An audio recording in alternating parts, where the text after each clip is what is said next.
Hello and welcome to the All 12 Signs video series for the Virgo new moon that happened on the 2nd or 3rd of September, depending on where you live.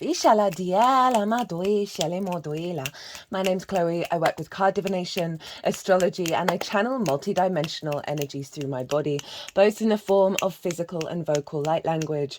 All of this brings in throughout the readings healing, attunement, and activation codes. I want to apologize for the delay in getting these videos out. You are watching this after the new moon itself.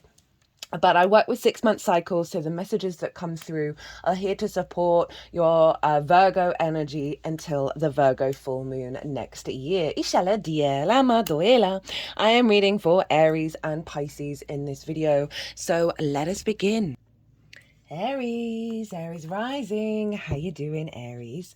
So I read for the rising sign. So for those of you who don't have Aries in the first house, look to the house that it does fall in, look to the themes of that house, and you want to apply those themes along with all the other meaning you've got going on in the sign of Aries to the messages that come through in this video. It will be as if that Aries energy, wherever it falls in your natal chart, has now energetically moved to the first house. So when I break down the astrology for the rising sign, it will still link in. You've just got to add on your own natal chart meaning on top of it, right? This is a new moon in Virgo. As I said in the introduction, I do apologize for the delay in getting these videos out, but I work with 6-month cycles, so the messages and the support that comes through in this reading is here to serve your Virgo area until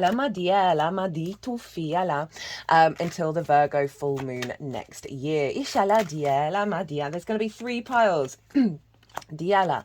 The first pile is going to be the intention, the most integrated and expansive intention of this moon for you, Aries. The second will be the challenge and how to work with it. And the third is tools and tips to help us manifest and accentuate the intention, the root intention of this moon. I'll be pulling one oracle card at the end from the deck, What We've Forgotten by Amy Miranda. And this is linked into the astrology, which I'll get into. So Aries rising, where is this happening for you? This is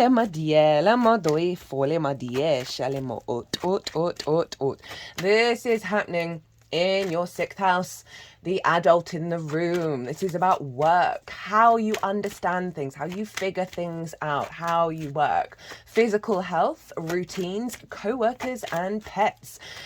So big new moon energy here. And new moons are a great time to set intentions because the moon is at her darkest, receiving the full light of our conscious vision of the sun. So intentions that you can set around this new moon. Hello, Pushkin. Recently adopted, 2 cats. Regulars, you'll know that one of them went missing quite quickly, but her sister is slowly coming into the room, so she might pop up on the table. Lovely black little witch's cat. And it's so funny that she's coming in. Actually, that's jokes. It's because of the 6th house can be about pets, so that you can set, if you have you might get the desire around this new moon to get a pet. You can set intentions around that. Other new intentions to set is to call in your intuition and your awareness around the next level of figuring out and deepening how you work, right? How you figure things out, how you be the adult in the room, how you take care of yourself, right? Your physical health, establishing better routines, healthier dynamics with co-workers, or if there's a project looming, you can call on the collaboration with co-workers, or if there's been any difficulties around all of these things, right? We can set intentions to help us work through those things. Now, we can get this. I love the 6th house. I really, really rate the 6th house. It can be a little bit of a difficult house to access. But if you sort of apply the themes of the 6th house to the more that we understand how we work, right? How we figure things out. the healthier relationships that we have in our lives, whether that's with money, with friends, with loved ones, with source, because you have a deeper understanding of how you work things out. So that gives you an understanding of your framework, and then through the observer mode, you can see where that might not be working with other people, where you can then sort of learn to figure out, well, how can I get more collaboration by being in a stronger awareness of how you figure things out. I also find the 6th house comes before the 7th, and the 7th is all about the one-to-one relationships, the important people in your life. If we don't understand how we work, how do we work with other people? So it's really important to figure out that 6th house. And it's the adult in the room, and sometimes we can struggle being the adult for ourselves, right? Like being that sort of very unconditional, kind, strong parental figure for ourselves. And so often we can sacrifice all of these things. We can sacrifice our health, our routines, the way that we work for perhaps other people and other priorities. And that may be through love languages that you've learned in your early years that then cause a level of neglect of self. And so often this can show up in the 6th. So this is a great intention to set around that, even if you might not be consciously aware of what that's all about for you on a personal level. Simply by stepping into that space and setting that intention, things will be revealed to help you like be more strong in your character. Now Virgo being here, this is the great facilitator, the eye for detail, being able to see where problems are. Now this moon, I've done a collective reading where I've broken down the astrology in way, I keep forgetting to start my timer, in way more detail, and how all the celestial bodies are talking to each other and tapping into sort of the high vibrational, integrated, expansive root energy for the collective. And the more that we sort of are an awareness of this, the more that we can then see how that root energy shows up in the challenges as well as the blessings, right? It gives us a bit of perspective. I also did a collective tarot reading, and that was really powerful and really links into what I'm talking about here. The 3 of Wands was the first card out, and this is about a card that, so actually the Sun in Aries, this is a card that is about knowing that you're going to do the best that you can in any moment, that you're not worrying about the plans of the future, just acknowledging sorry,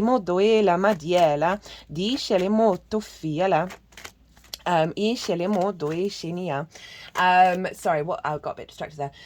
That it's all about releasing control, releasing judgment, releasing criticism, because those are some of the key themes that Virgo can struggle with, because they're so aware of all the problems where there is an energy flow, and they have a high bar for themselves. And this applies to the way that you work, the way that you apply yourself, the way you take care of your physical health and routines, that it can lead to self-criticism as well as external criticism, worrying about how things are going to unfold. And that's just not the energy of this moon. It's helping us really tap into it's helping us really tap into the capacity to enjoy the creation of solutions rather than focusing on what's wrong. So that's a great energy coming through with this new moon for you, Aries. Now this moon is opposite Saturn. It's the final opposition we're going to be having with the new moons in Virgo before Saturn moves into your sign, Aries. The next moon, Pisces moon, is going to be an eclipse. I talk about all of this in the collective reading in a lot more detail. That this is kind of the setup for the prep work that we're going to be doing when the nodes change signs. That Saturn opposition. Saturn is in the 12th house. It's its favorite house to be in. Regulars, you know, I've talked about this a lot in all the Saturn transits. The 12th house is the hidden house, the house of mysteries, right? What's going on behind the scenes, what is hidden from us. And this is the unconscious spaces. The unconscious spaces. And in those unconscious spaces, we can have trauma responses and limiting beliefs that then emerge in anxiety, depression, grief, loss, and isolation. And so those are all the themes of the 12th, as well as underneath all of that, it's a very magical house, is the magic of your soul. And this is the cosmic troll of the universe by putting that there, that actually this thing that might be hidden from us or might feel very personal but not integrated in the rest of our chart is in fact our powerhouse. Now, Saturn's been going through there, obviously, with an opposition which is ruled by Saturn. This can bring up restrictions and limitations, a sense of isolation, a lack of authority or impinging authority on you that is going to be coming up throughout this transit to the Virgo full moon. And so with these themes, they are only helping you understand a deeper level of commitment, integrity, and authority of self in those unconscious spaces. So you might find a lot of wisdom coming through from your 12th house, sort of that it may be anxiety about the way that you work, some unconscious responses, love languages that cause neglect, difficulties with the sense of isolation from your co-workers, right? All of those kind of things. But the Saturn opposition is about coming into balance and a level of commitment. Saturn, as I said, loves being in the 12th. This is, you're getting a lot of strength and maturity and responsibility in regards to those unconscious response mechanisms. Saturn's all about cause and effect, right? About the cycles of time, of being mature in your awareness of those things. And so Saturn can really bring that to the forefront in regards to your mental health, in regards to those unconscious responses, as well as strengthening your maturity and commitment to the magic of your soul and your capacity to bring that into the way that you work.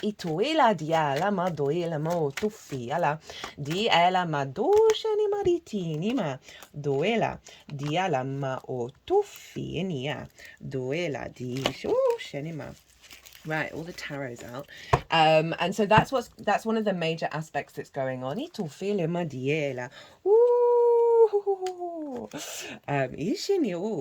Okay.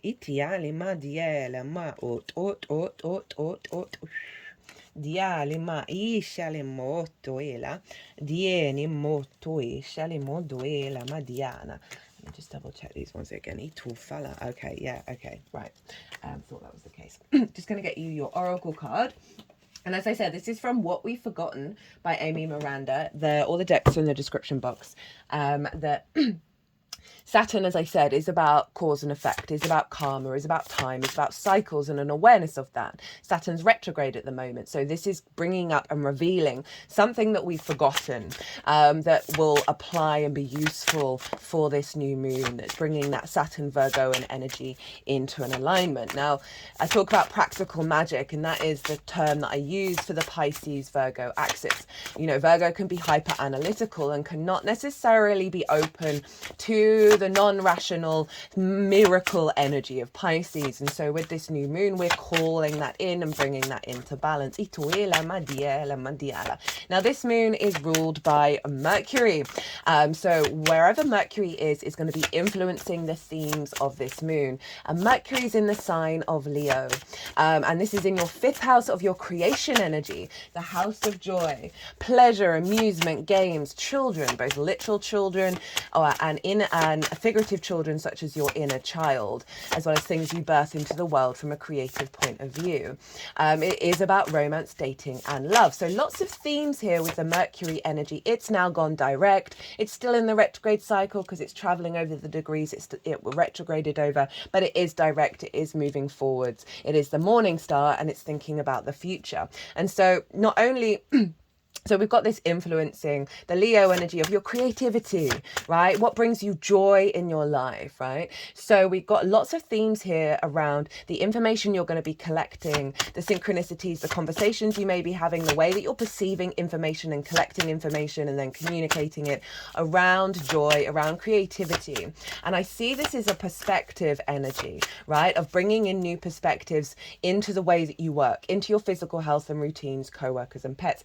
And you're bringing more joy, you're bringing more creativity into it. I can see a lot of releases around the inner child that are going to unfold over the next 6 months because of that 5th house energy, where we have a lot of addiction in the 5th house, right? Having too much fun that stems from habit and addiction from the 4th, which is where our parental figures are, where a lot of trauma is stored. So I really like this progression of Mercury, elevating your inner child's energy of perspective, and that is then going to give a really healthy balance between being mature, the adult in the room, as well as all of this joy and this fun that you're going to be able to incorporate.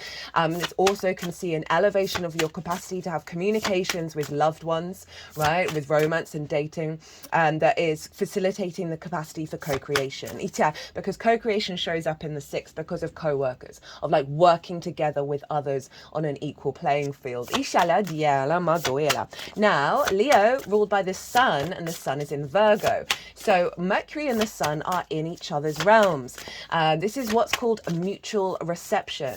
Essentially, they are psychically hotlined to each other. They are facilitating each other's experience in their own realms. They're helping them find the resources that they need and the best way to use them. So this is a really powerful energy. I happen to have this natally with Virgo Sun, Leo Mercury, and the information that you get, that you collect from the heart space, that Virgo Sun is able to facilitate that in the 3D world.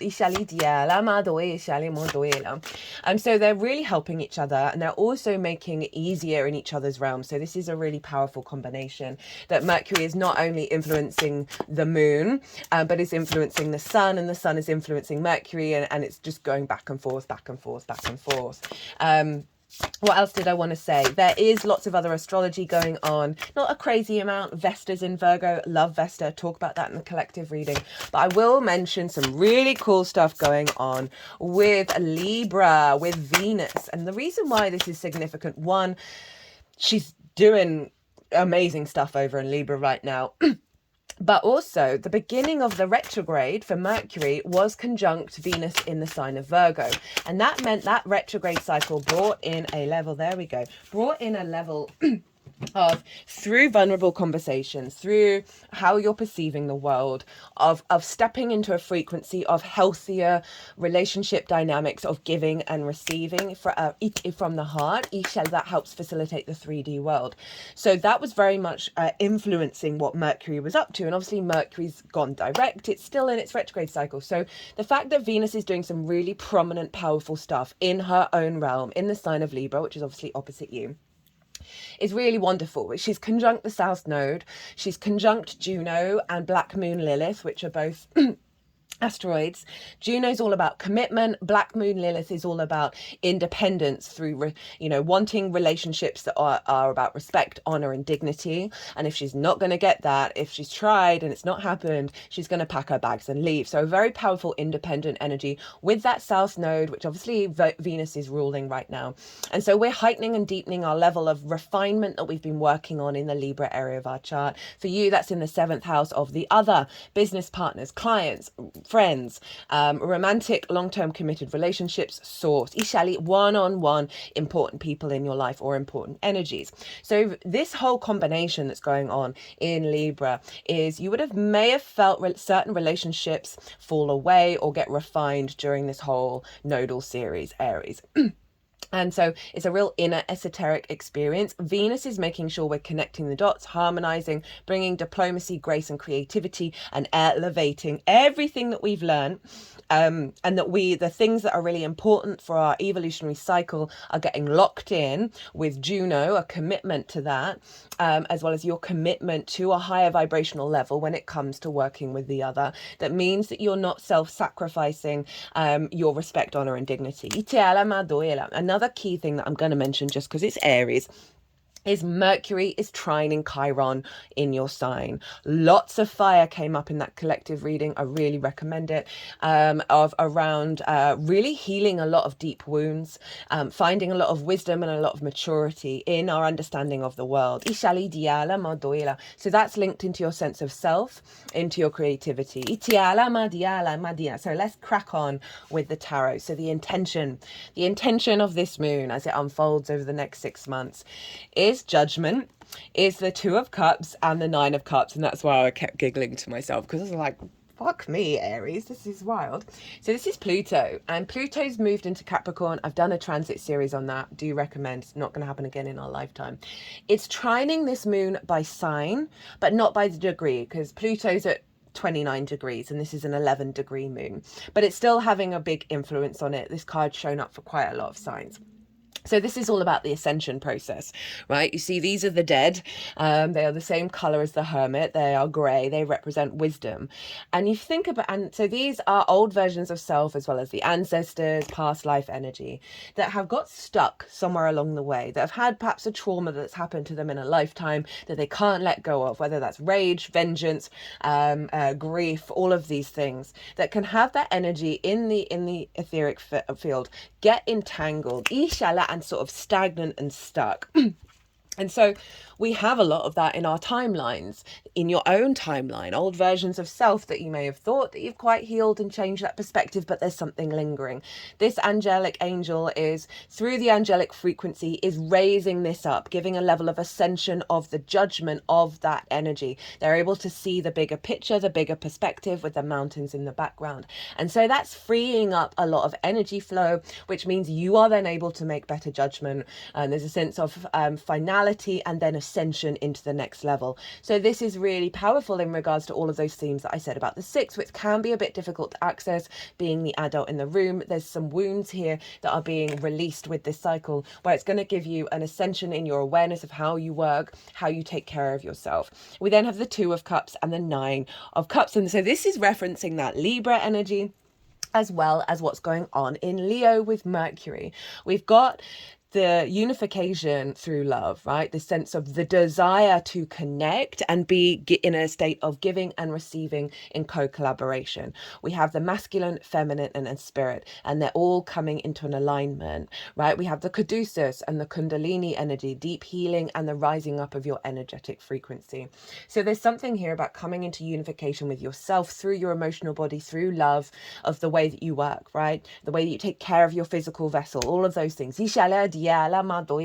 This can see healthier relationships with co-workers, as well as perhaps bringing a pet into your life that is giving you a sense of integration. But in terms of that Libra energy, this, as I said, clients, you can see an elevation of how your clients are receiving the way that you work, working with a business partner, falling in love, elevating your romantic relationships, bringing in romantic relationships that serve you. So that Venus energy, as well as Mercury over in the 5th house of creation energy and pleasure and romance and dating.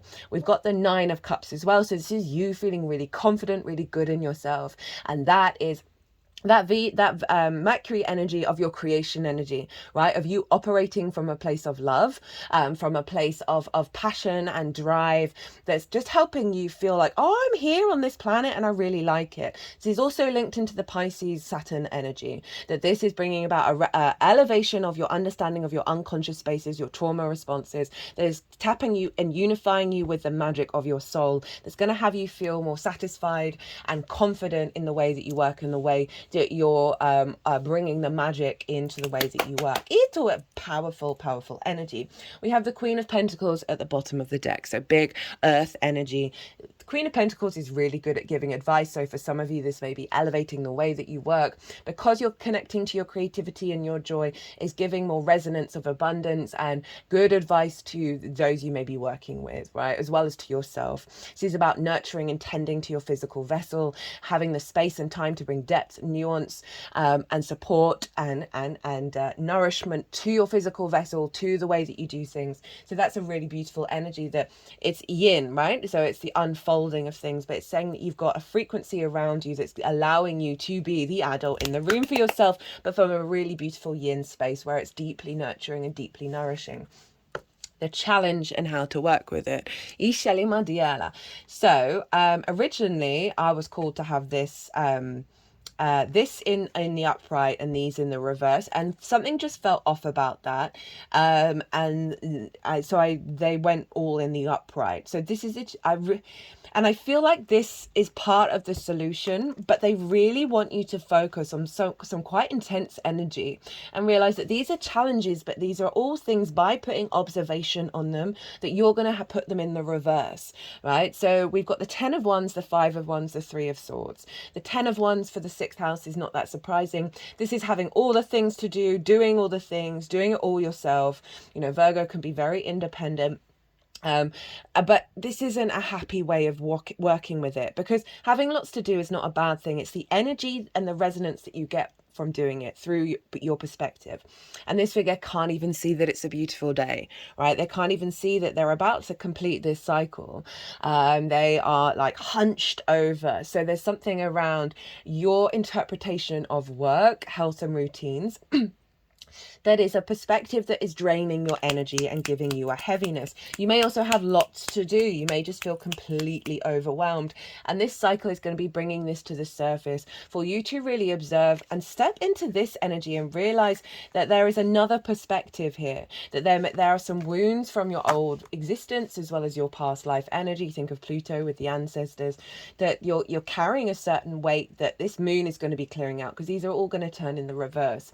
We have the Five of Wands. Okay. Just felt cool to cut the deck for you. We have the Five of Wands. This is all wands, right? So this is that Chiron energy of the self. Perhaps the drain on the body. Five of Wands is kind of like having difficult conversations with co-workers, always feeling like everything's always a low-key fight, that everyone's always in competition rather than co-collaboration. This can be lots of different projects, lots of different intentions and inspirations, milling around, but you're never quite getting anything done, right? So we then have the Three of Swords, and this is perspectives that have blocked your heart space. This is the Leo energy. So I really see this deep healing happening with Mercury and Chiron. That their ideas, words, perspectives, spells, people that people have said to you, that you said to yourself, that have distorted your heart frequency, i.e. block that creativity, block that joy, where you're not able to operate from that heart space in the way that's truly part of your nature, because you've had certain situations happen that are just simply blocking that heart energy. There's a lot of energy drain here. I really wanted to cut the deck and get another card for you, because even though I was like, by being in observation of these and being in awareness that this is what's going on, and giving, perhaps there's clues here about how to work with that, but overall this is a lot of water and an ascension energy. So there's something around the unconscious spaces that is calling you to be really loving and kind to yourself, to fall in love with yourself again, and that is going to release a lot of this energy. We've got the King of Wands. So again, more fire energy, both you, Sagittarius, and Leo. And the King of Wands is like desperately wants to jump off this throne and go and do something, right? Very quick, very independent, very charismatic, very transformative. It is the spark of spirit here, and this is all about the sovereignty of your action, a level of maturity that this is wanting you to call in, to sort of, rather than get stuck in the emotional body here, rather than get stuck in the fast sort of quick to fight, quick to drain.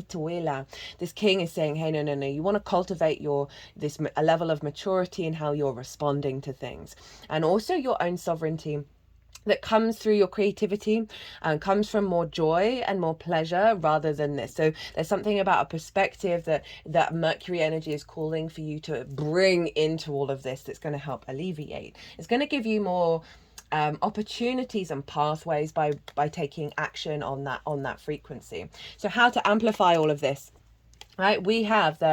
We've got some pentacles coming in. We have the Six of Pentacles, the Page of Wands, and the Ace of Pentacles.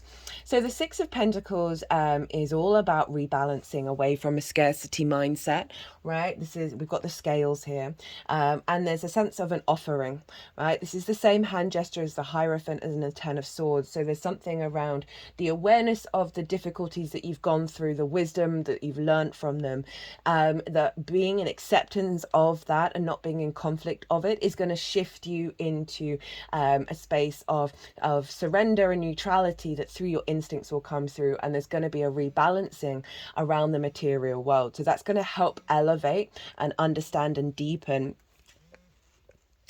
your response to old patterns. And so this is how to elevate it, is to sort of step into this energy of giving to your scarcity mindset, giving to giving to those feelings of isolation, those feelings of separation, and realize that you have the capacity to give back to yourself and facilitate the elevation of that.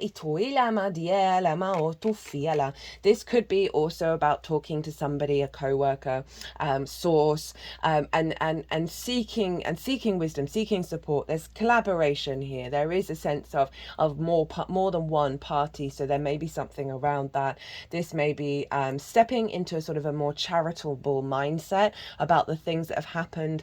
I was talking about love and kindness of yourself, and this is more of a practical way of doing it. It's just going to put you into a level of balance.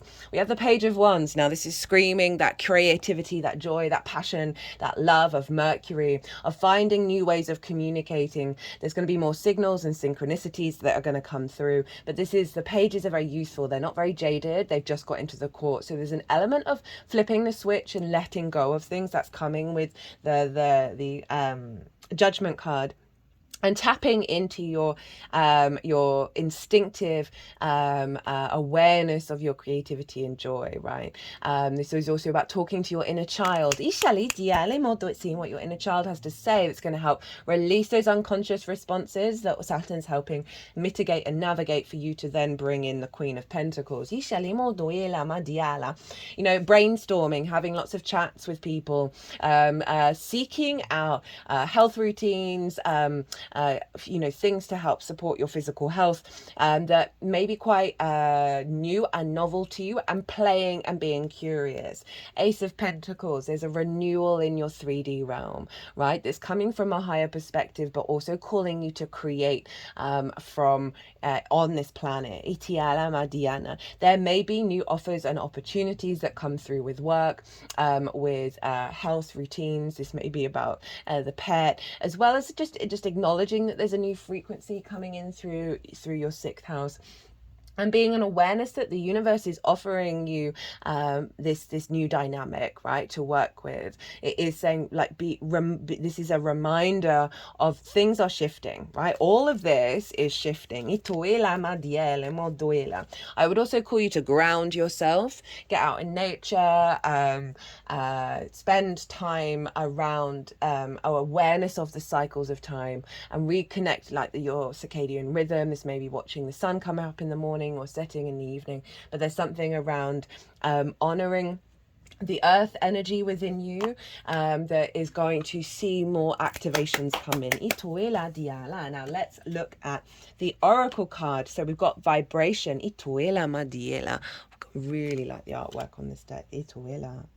It's new. I haven't had it for very long. I got it for myself for my birthday. The Alpha and the Omega. Whoa, okay. So I've got no idea what half of these say. As Nikola Tesla said, if you want to find the secrets of the universe, think in terms of energy, frequency, and vibration.